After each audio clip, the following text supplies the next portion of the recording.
In this video, we're going to talk about some fun things to do while you're in Paso Robles, California.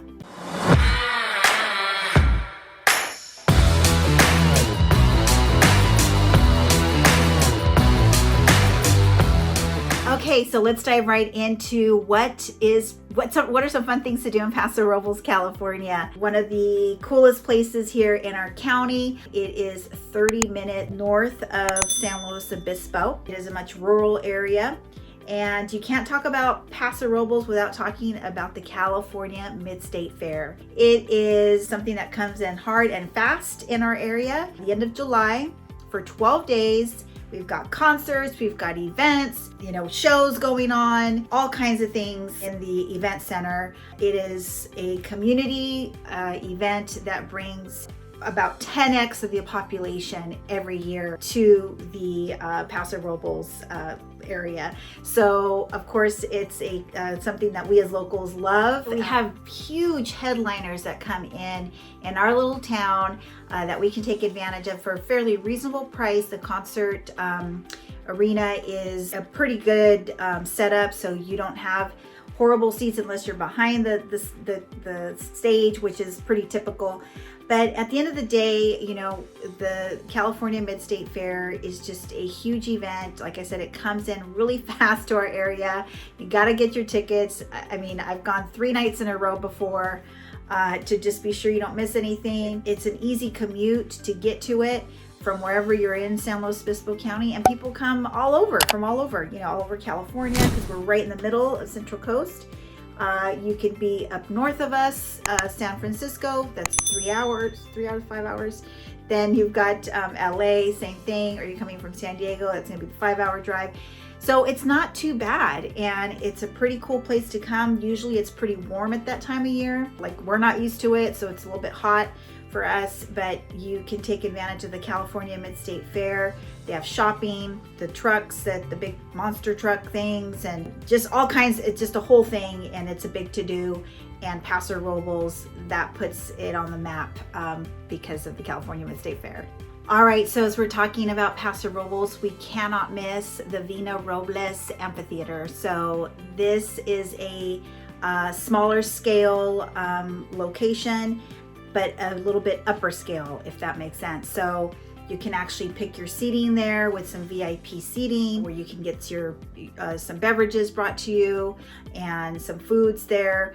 This doesn't seem to have a bad seat. You can be on the grass with a blanket and be very comfortable, or you can get to the front. And I've actually been all the way to the front, and you're literally able to almost touch whoever's having the concert. You can be way back. I've seen the Go-Go's there, and you can be on the way back, and you're running around and talking and all that. And it's just a very comfortable environment to go to see something there. The venue there is fairly newer, and there's a hotel right down the street. So I'm going to put links to all of these places so that you can check them out.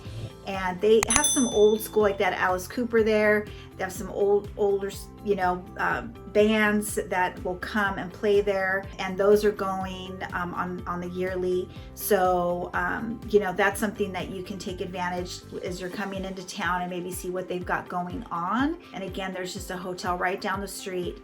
So the Vina Robles is definitely another spot you need to try to hit up if you're coming into Paso Robles. So if you want to get a taste of downtown Paso Robles, you need to stay at the Paso Robles Inn. Again, we'll put the link below. It's a smaller hotel, but it's in downtown of Paso Robles. You're able to walk to restaurants, and there's some cookie places, there's some shopping, there's just everything, and you can maybe catch a concert going on or an event going on in the park in downtown. So it's a square area. Super small, right on Spring Street. But the hotel itself, like I said, is pretty small. The pool is small. It's got beautiful grounds with flowers and things like that. And you can just walk down to the historical Paso Robles area. And there's, again, the restaurants and all that. So this is a nice spot to try to take in downtown Paso Robles. But everything does shut down pretty early, like at 10 o'clock. That's just how we roll here in San Luis Obispo County.